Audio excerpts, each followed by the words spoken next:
ayat innamat taubatu 'ala Allahi lilladzina ya'maluna su'a bijahalah. Allah sesungguh taubat yang diterima di sisi Allah hanyalah layak bagi mereka yang melakukan kejahatan kerana apa dia? Bijahalah, kerana kejahilan yang berada dalam diri mereka. Allah terima. Kalau dia taubat tu kerana apa dia? Aku tak tahu ya Allah. Yang menyebabkan aku ni, yang menyebabkan aku terbuat dosa ni. Lalu Allah akan terima. Allah ampunkan. Allah tak ambil kira terhadap kejahilan. Yang Allah nak kamu sebut je, tubna ilallah.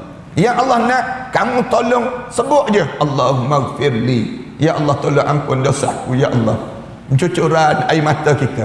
Kenapa aku minta ampun ni? Kenapa aku minta ampun ya Allah? Kerana aku tak tahu dahulu ya Allah. Ni dosa dalam hidup aku. Aku tak tahu pun.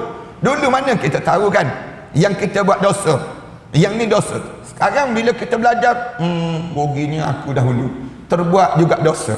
Ni Allah terima taubat ni. Dengan syarat kamu minta dengan Allah. Jangan kamu rasa ego dengan dosa kamu. سنخوض معاركنا معهم وسنمضي جموعا نردعهم ونعيد الحق المغتصب وبكل القوة ندفعهم وبكل القوة ندفعهم بسلاح الحق البتار سنحرر أرض الأحرار ونعيد الطهر إلى القدس من بعد الذل وذا العار من بعد الذل وذا العار سنخوض معاركنا معهم وسنمضي جموعا نردعهم ونعيد الحق المغتصب وبكل القوة ندفعهم وبكل القوة ندفعهم وسنمضي ندك معاقلهم بدبيل دام يقلقهم وسنمحو العار بأيدينا وبكل. بسم الله الرحمن الرحيم. الحمد لله رب العالمين والصلاة والسلام على أشرف الأنبياء والمرسلين وعلى آله وصحبه أجمعين. سبحانك لا علم لنا إلا ما علمتنا إنك أنت العليم الحكيم. رب اشرح لي صدري ويسر لي أمري واحلل عقدة من لساني يفقهوا قولي. يا عليم علمنا من علمك كما ترضى به عنا.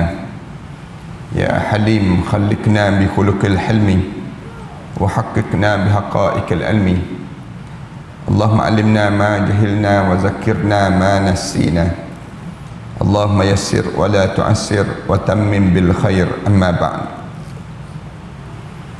Para hadirin yang dimati sekalian, alhamdulillah kita syukur pada Allah kerana kita diberi lagi peluang oleh Allah untuk kita meneruskan perbincangan tentang mengenai satu amalan yang biasa orang nak buat saat mana dia berada dalam keadaan tersepit, iaitu masa yang dinamakan dengan kematian. Bila kita dekat nak mati, ada satu amalan yang direbut sangat di kalangan kita untuk kita buat, iaitu taubat pada Allah. Taubat pada Allah ni di saat mana biasanya orang dah mula tak kenal orang lain, maka di waktu itu kebanyakan manusia ni mula sibuk nak bertaubat pada Allah. Sedangkan waktu mana Allah bagi peluang pada kita dalam keadaan kita ni hidup, masa yang lain kita ada tapi kita tak ambil kesempatan itu, yang menyebabkan di waktu mana kita dekat nak menghadap depan Allah, tiba-tiba baru kita nak taubat pada Allah. Yang ni kebanyakan yang dilakukan oleh umat manusia begitu. Lalu Allah ajar melalui Nabi Muhammad sallallahu alaihi wasallam supaya kita ni setiap kali mana kita ada umur yang Allah bagi pada kita, maka taubat pada Allah ni sentiasa berlaku pada diri kita ni. Setiap hari paling-paling tidak kita diajar supaya taubat pada Allah sebanyak 70 kali sehari. Ni 70 kali sehari ni satu amalan yang mesti dilazimi dalam hidup kita untuk kita sentiasa sebut, sama ada kita sebut Allahumma ghfirli, sama ada kita sebut Rabbi ghfirli, ataupun kita sebut kalimah-kalimah tubna ilallah wa raja'na ilallah, kalimah-kalimah yang menunjukkan kita ni kembali pada Allah. Perlu pada diri kita demikian. Kerana apa dia perhaniskan kita perlu untuk tiap-tiap hari ni kita ni sentiasa taubat. Sebagaimana kita pakai pakaian, kita nak pakaian yang kalau boleh tiap-tiap hari ni bersih. Kita tak nak pakaian yang sama je tiap-tiap hari. Tiap-tiap hari ni kita pakai dah seminggu dah pakaian yang tak berbasuh. Misal contoh demikian. Kita tak mungkin kita nak pakai, kita rasa miang, kita rasa gatal dan sebagainya. Demikian juga dengan yang disebut dengan badan kita ni. Badan kita ni kalau pakaian kita nak sentiasa bersih sepanjang masa.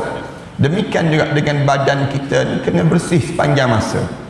Jangan kita kotor. Kalau kita berbadan dalam keadaan badan kotor, tentulah kita akan rasa tak selesa. Demikian juga dengan dosa. Dosa-dosa ni menjadikan diri kita tak selesa. Bila kita buat dosa, pasti menjadikan diri kita ni dalam keadaan kita tak selesa je sepanjang masa diri kita. Kerana apa dia? Kerana kita buat dosa. Dosa-dosa ni dipanggil bebanan. Perhaniskan, katakanlah perhaniskan ada tubuh badan kita ni najis. Kita ada tubuh badan kita ni yang disebut dengan benda-benda yang kotor. Kita akan rasa tak selesa kan?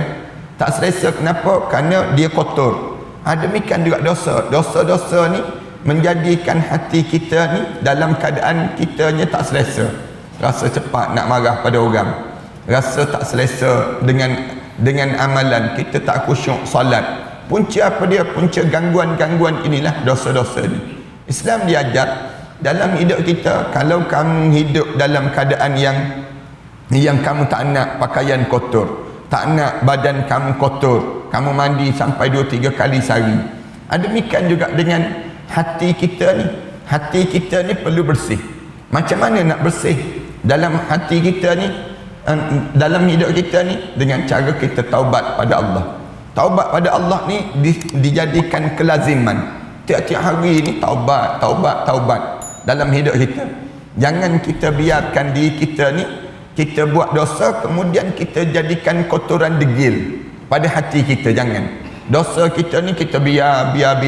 Orang tanya bila nak taubat? Nanti dekat nak mati nanti taubatlah dia sebut. Selagi mana tak mati tak nak taubat. Ada yang jenis demikian. Yang menyebabkan bila dekat nak mati jadi susah. Jadi susah kita nak taubat. Macam kita ambil pakaian kita ni kan. Pakaian kita ni kita biar kotor. Lama-lama satu masa kita pun basuh. Bila kita basuh jadi payah nak tanggal kotoran tadi. Jadi kotoran degil. Istilah yang disebut demikian. Demikian juga dengan hati kita. Hati kita ni bila kita ni biar dosa kita ni. Sekali kita buat dosa, sekali titik hitam pada hati kita. 2 kali kita buat dosa, 2 kali titik hitam pada hati kita. 3 kali kita buat dosa, 3 kali. Sehingga kan penuh hati kita dengan kehitaman. Bila kita nak buat amal ibadah, kita jadi tak rasa selesa lah pada diri kita. Sembahyang kena imam baca panjang sikit, mula kita nak marah.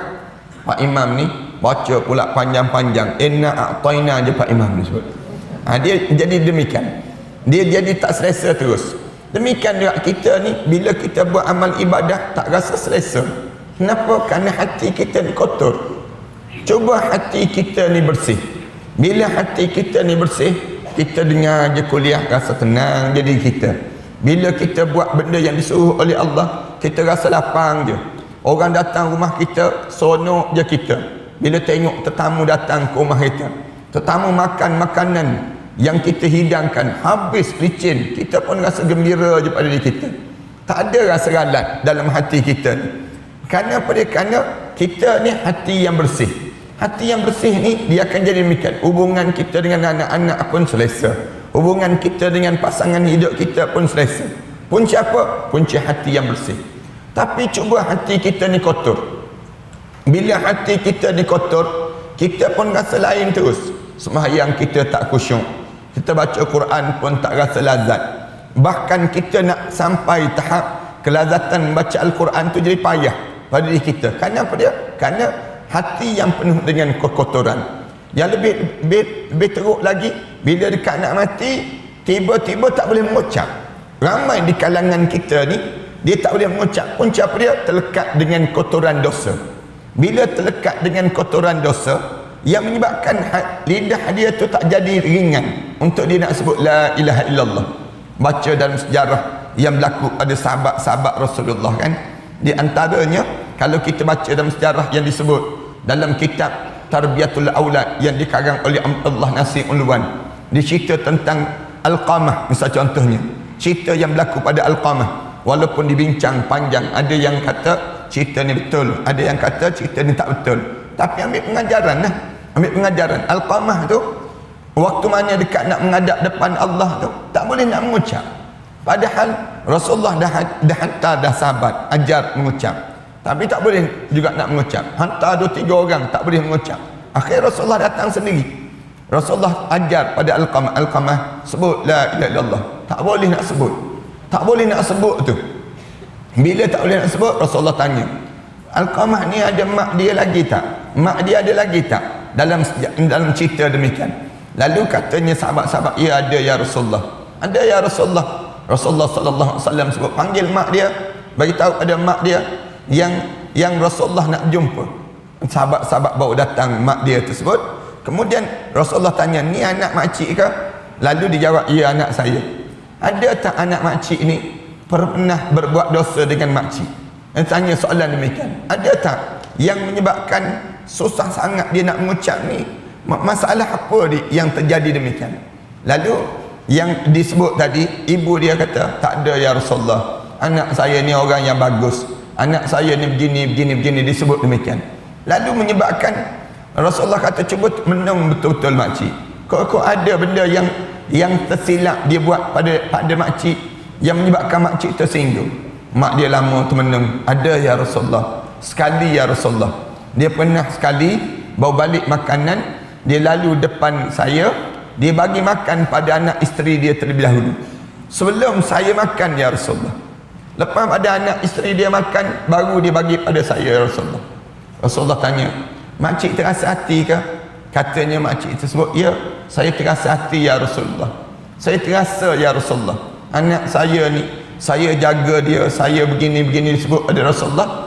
Tiba-tiba dia dahului isteri dia dibandingkan dengan dibandingkan dengan saya. Didahulukan anak-anak dia dibandingkan dengan saya. Rasulullah sallallahu alaihi wasallam sebut, maafkanlah dia makcik, maafkanlah anak makcik seorang ni, maafkan pada dia. Lalu dalam keadaan demikian, makcik tersebut jawab, tidak ya Rasulullah, dosa ni satu, saya nak tunggu sampai di akhirat nanti. Saya nak tengok macam mana Allah balas pada anak saya. Dia nak sebut demikian. Rasulullah kata, kalau begitu makcik tak maafkan dia, bagi tahu pada sahabat-sahabat, kumpulkan kayu, bakar Alqamah ini sendiri. Ini cerita yang disebut dalam kitab-kitab tersebut berdemikian. Cuma dibincangkan oleh di kalangan kita lah. Cerita ni betul ke tak betul, kita serah pada Allah. Yang pentingnya nak sebutnya ambil pengajaran daripada apa yang berlaku. Bila sebut saja begitu, dalam keadaan demikian, kumpul kayu. Siap kumpul kayu, dah api dah besar dah. Rasulullah sallallahu alaihi wasallam suruh angkat Alqamah, campak dalam api itu. Rasulullah sebut demikian. Lalu mak dia bertanya, nak bakar anak saya ya Rasulullah, depan saya kamu nak bakar? Rasulullah kata, lebih baik dibakar di dunia daripada dibakar di akhirat Allah Subhanahu wa taala nanti. Cara Rasulullah nak gertak, dia panggil. Cara Rasulullah nak didik di kalangan kita begitu. Alim ulama sebut demikian. Lalu diangkat Alqamah. Bila angkat, dia nampak sungguh-sungguh ni nak bakar. Mak dia sebut, saya maafkanlah anak saya ini ya Rasulullah, saya maafkanlah dia ya Rasulullah. Sebut maaf tu, Rasulullah pergi ajar tu, sebut sahabat-sahabat ajar tu, boleh mengucap terus la ilaha illallah Muhammadur Rasulullah. Sikit je kan dia buat, singgung hati mak tu. Dengan cara apa dia? Dengan cara bawa makanan lalu depan ibu ni. Yang tu je yang silap ni. Terasa hati ibu. Anak-anak zaman sekarang ni kan, Dia singgung hati mak dia jauh lebih daripada itu. Dosa nak sebut, dosa. Bila kita dosa, kita buat dosa, senang ke kita nak mengucap? Susah kita nak mengucap. Tu contoh, banyak lagi contoh-contoh yang lain yang berlaku orang yang tak boleh nak menghadap depan Allah dalam keadaan husnul khatimah. Dia jadi su'ul khatimah, padahal dia ni buat amalan bagus, malam hari bangun tahajud malam, siang hari dalam keadaan yang dia ni siang hari dalam keadaan dia ni puasa sunat, rajin buat amalan, tapi bila tersangkut dengan satu dosa, tak masuk syurga, tak payah nak masuk syurga. Dalam hadis Rasulullah yang lain, Rasulullah sebut la yadkhulul jannah man qati'ur rahim, tak masuk syurga siapa yang mati dalam keadaan dia sedang memutuskan silaturahim, dia sedang tak tegur siapa di antara satu sama lain, tak masuk syurga. Rasulullah sallallahu alaihi wasallam sebut demikian. Nak ajar pada kitanya, jaga dalam hidup kita, jangan biarkan dosa ni menguasai diri, jangan. Tetapi biar dalam hidup kita ni, belum kita mati ni, selesaikan dahulu masalah-masalah yang tersangkut, supaya bila kita dekat nak menghadap depan Allah, mudah je kita menghadap depan Allah dalam keadaan husnul khatimah, bukan tersangkut dengan dosa-dosa tadi yang menyebabkan Islam ajar. Di antara benda yang besar dalam hidup kita buat, kita ni cepat-cepat minta ampun pada Allah terhadap dosa. Dosa ni ada dua. Dosa yang biasa manusia buat, satu dosa dengan Allah, satu dosa dengan sesama makhluk. Yang ni dosa yang kita kena faham. Dosa yang dengan Allah ni mudah kita minta ampun, tapi dosa sesama makhluk ni masalah. Kerana perangai manusia ni, dia ada perasaan simpan, menyimpan di dalam. Yang ni yang payah. Dosa dengan makhluk ni tak mudah nak lalui.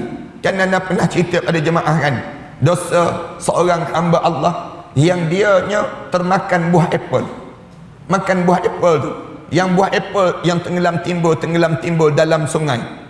Dosa dia yang tu je, dosa dia termakan buah apple tersebut. Bila dia makan tu, dia pergi berjumpa, dia cari balik tuan, jumpa tuan tersebut. Tuan kata, saya tak maafkan, saya tak maaf. Dia kata, saya tengok apple tu hanyut dalam sungai, tenggelam timbul, saya terkejut, saya ambil, kemudian saya makan. Maafkanlah saya, disebut, maafkanlah saya. Katanya tuan tersebut, saya tak maaf, kecuali saya boleh maaf dengan kamu, kamu kena kerja dengan saya selama 7 tahun tanpa gaji dan upah. Kalau kita kata apa dia? Melampau orang tua ni kita semua. Makan apple sebiji kena kerja 7 tahun tanpa gaji dan upah. Tapi budak muda ni, dia nak suruh lepas dosa dia tu, dia kerja juga selama 7 tahun. 7 tahun bukan sehari dua. Dalam keadaan kerja, selesai kerja tu, dah 7 tahun dah kerja tanpa gaji dan upah di ladang orang tersebut, kerana semata-mata sebiji buah apple yang diceritakan dalam kitab. Bagaimana peristiwa yang berlaku ini? Ini dosa dengan orang, dosa dengan orang. Akhir selesai saja, dia pun sebut terus pada tuan dia, saya dah habis dah 7 tahun saya kerja, maafkanlah kesilapan saya makan apple dahulu, makan apple dahulu.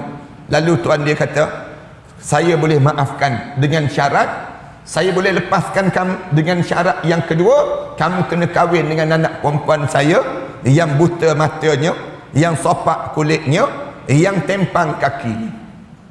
Dia sebut demikian. Kejut dia. Bala kedua dia panggil demikian. Bala kedua dah.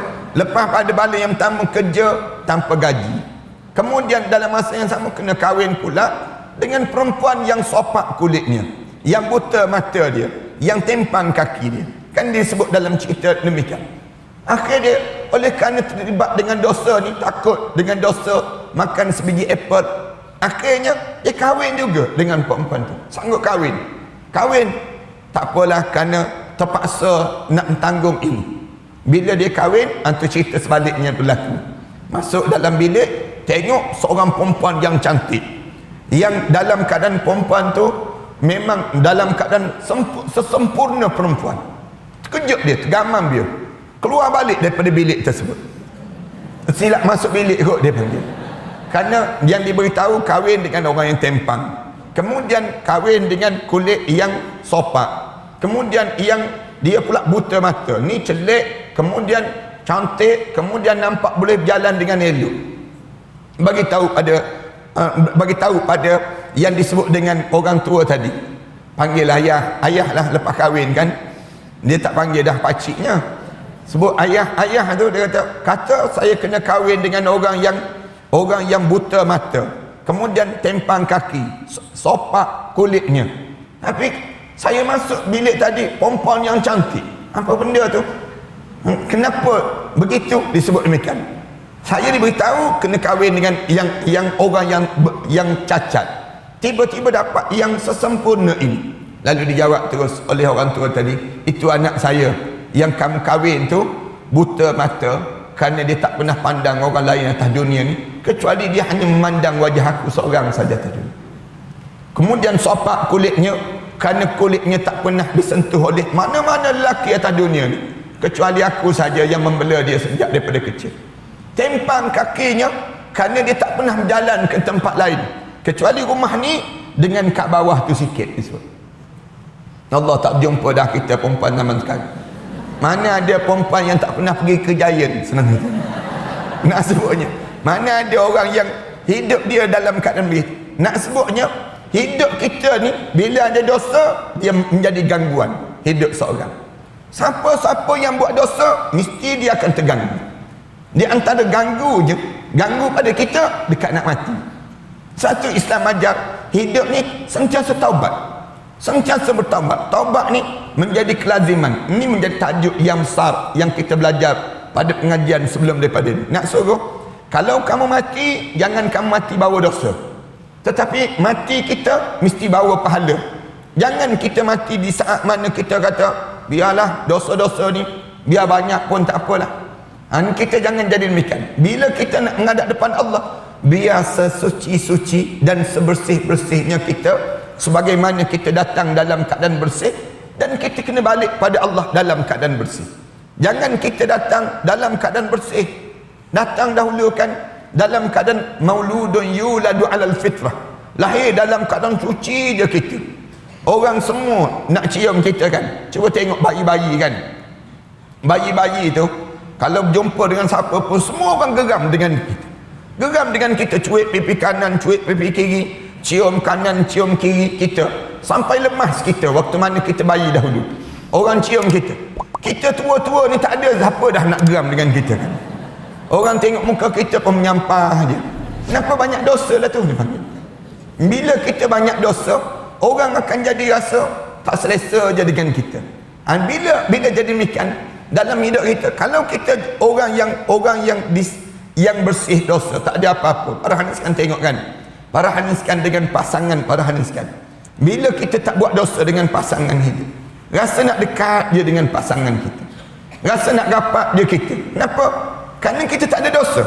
Cuba kita buat dosa, cakap kasar dengan pasangan kita, mencakap dalam keadaan sumpah menyumpah di antara satu sama lain. Ada kita nak dekat? Tentu tak ada orang nak dekat.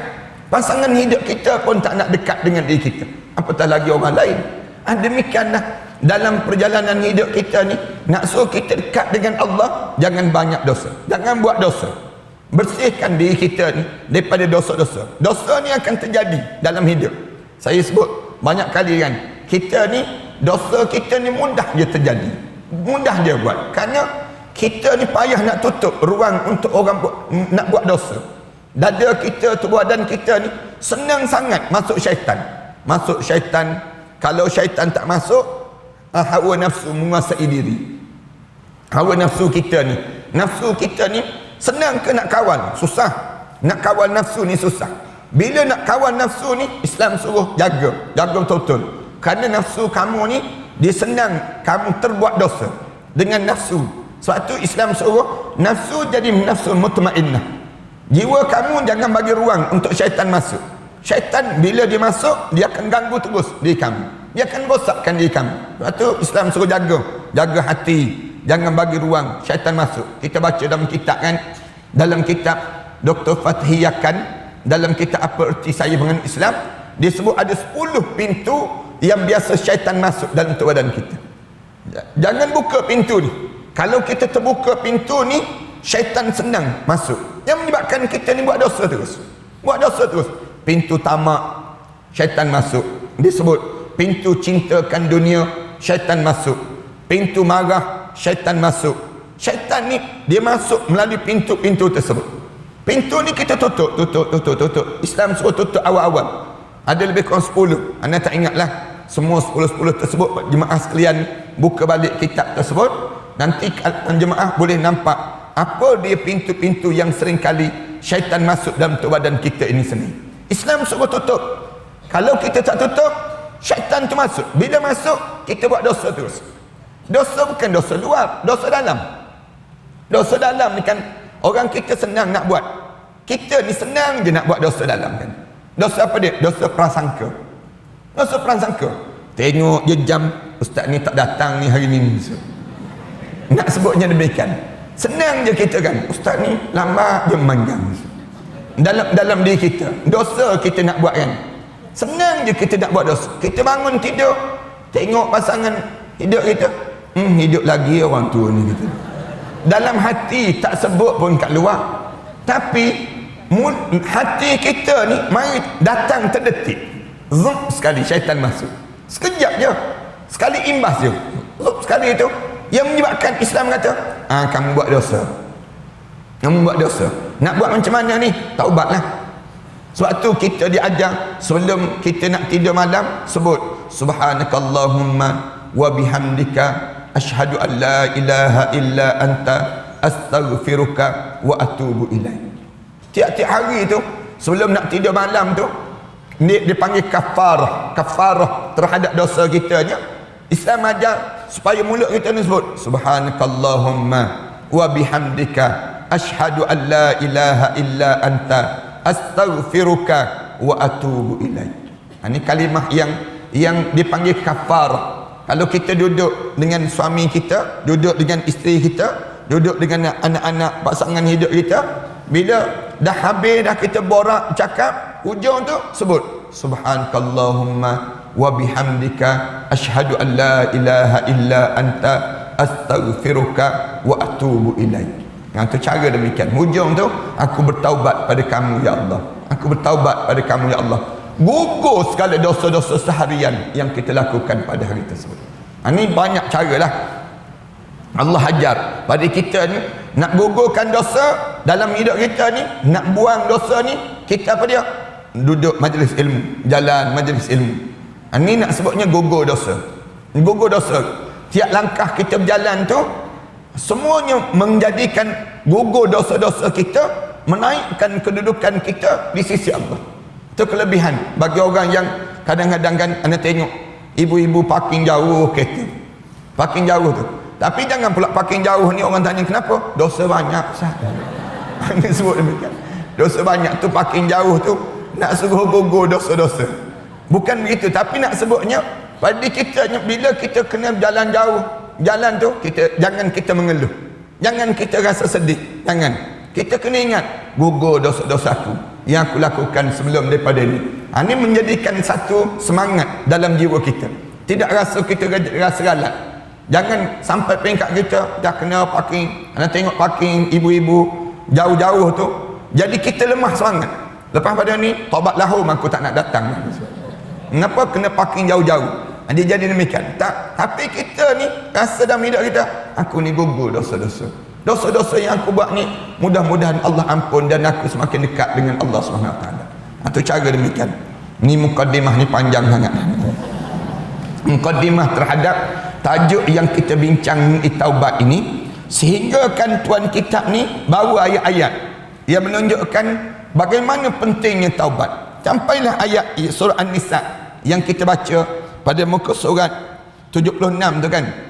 Ayat innamat taubatu 'ala Allahi lil ladzina ya'maluna su'a bi jahalah. Allah sesungguh taubat yang diterima di sisi Allah hanyalah layak bagi mereka yang melakukan kejahatan kerana apa dia? Bi jahalah, kerana kejahilan yang berada dalam diri mereka. Allah terima. Kalau dia taubat tu kerana apa dia? Aku tak tahu ya Allah. Yang menyebabkan aku ni, yang menyebabkan aku terbuat dosa ni. Lalu Allah akan terima. Allah ampunkan. Allah tak ambil kira terhadap kejahilan.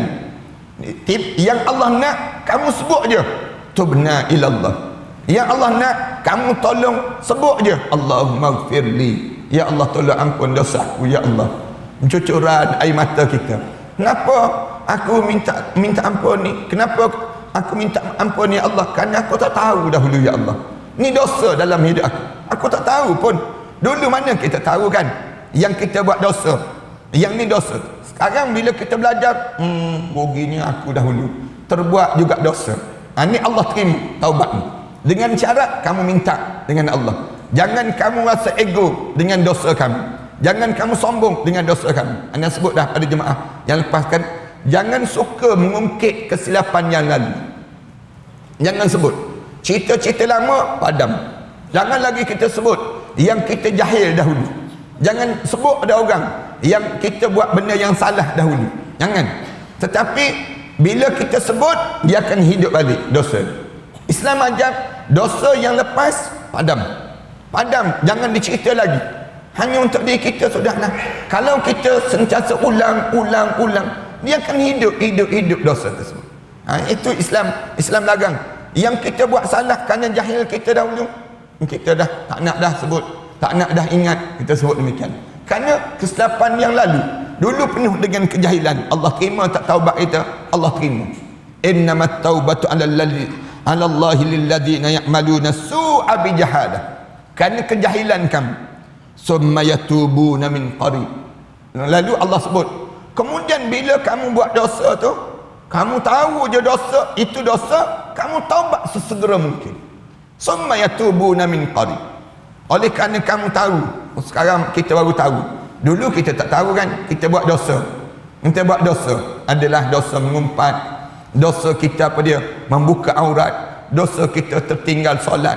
Ada orang zaman dahulu, orang perempuan kan, bila dia kering darah kotor dia biar dia tu, tak nak mandi lagi. Orang tanya kenapa tak nak mandi lagi? Nanti kan kena solat pula kalau mandi dia sebut. Yang menyebabkan dia pun tak mandi. Ada orang perempuan yang demikian. Ada yang dulu kita datang darah kotor, kemudian tak puasa dalam bulan Ramadan, kita pun biar, tak bayar kita ni. Tak bayar ni sampai bertahun-tahun. Sekarang baru tahu. Oh, kena bayar, kita sebut demikian. Kena bayar maksudnya kena qada balik puasa yang kita tinggal. Ingat ke bila dah bayar duit, tak payah dah kita kena puasa. Dia sebut demikian. Tahu-tahu kena puasa juga ya. Jadi nak tak nak, dia baru tahu, dia pun cepat-cepat taubat. Allah terima ke taubat dia. Summa yatubuna min qarib. Dia cepat-cepat taubat dalam keadaan itu. Fa ulaika yatubullahu alaihim. Allah terima taubat kamu. Allah pemurahnya Allah. Fa ulaika yatubullahu alaihim wa kana Allahu aliman hakiman. Sesungguhnya Allah ni maha mengetahui dan juga maha bijaksana. Ayat ni. Ibnu Abbas radhiyallahu anhu dan As-Suddi berkata, makna perkataan min qarib adalah sebelum datang penyakit dan juga kematian. Yang dimaksudkan dengan ayat min qarib tu, summa yatubuna min qarib tu, maknanya apa dia? Sebelum kamu kena penyakit. Tu yang pertama. Penyakit. Maknanya kamu taubat tu bila? Dah kamu kena penyakit baru kamu nak taubat. Tu payah sikit lah.